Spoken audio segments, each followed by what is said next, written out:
Larry Summers is the former president of Harvard who served as both Clinton's and Obama's top economic advisor. He, Larry Summers, was personally responsible for pushing Bill Clinton into repealing the Glass-Steagall Act, a New Deal-era law that prevented commercial banks from securitizing mortgages that could then be traded on Wall Street. Now, it's settled economic law that Clinton's repeal of Glass-Steagall eventually led to the financial collapse of 2008. Glass-Steagall was repealed in 2000 while Clinton was on his way out. The guardrails disappeared. Wall Street, the mortgage market, totally unregulated because of this. 8 years later, capitalism died. So Larry Summers, we can thank him for this. He became a close friend of Epstein's, and emails released by the Epstein estate show Larry Summers seeking advice from the pedophile on how to cheat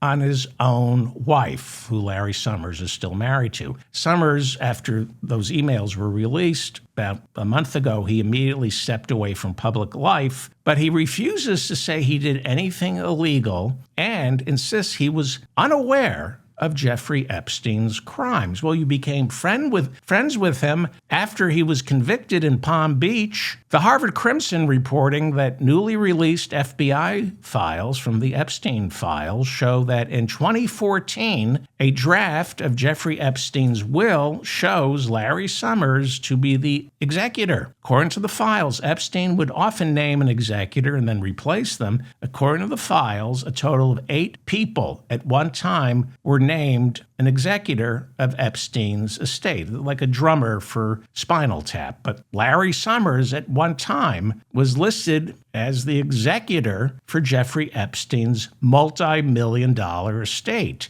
Kathryn H. Ruemmler, who served as President Obama's longtime White House counsel, that's her on the left, she was often considered a possible attorney general. And eventually, after she left the Obama administration, she too was temporarily named as an executor of Jeffrey Epstein's estate. According to the newly released FBI files between 2014 and nearly up until his death in 2019, Epstein and Ruemmler exchanged at least 100 emails and had 50 scheduled meetings, which is why he ended up calling Ruemmler, quote, the great defender. Now, just pause for a second, because there's a lot of this that's coming at you, the Epstein files. Most of it is unimportant. Think about this. Here you have 2 of the most highly respected and accomplished figures in the Obama administration, Larry Summers and Ruemmler. Ruemmler is now working for Goldman Sachs, and Larry Summers, up until this year, was teaching at Harvard. He was president of Harvard, was our nation's Treasury Secretary. He was one of the leading voices in the Democratic Party. He preached deficit reduction, warning too generous a safety net would spark inflation. Although, during the final years of the Biden administration, he did come around and begin calling for bigger government investment in the well-being of ordinary citizens. But traditionally, this guy has been a fiscal hawk. Don't spend money on a social safety net, cut the budget. And he's a Democrat. So, Ruemmler and Larry Summers, these people are highly credentialed experts whose judgment is prized. People pay millions for their opinion. So, if they knew about Jeffrey Epstein's crimes, but continue to stay in contact with him, even serve as the executors of his will, that makes them possible accessories after the fact. And if they didn't know about Epstein's crime, they should have. And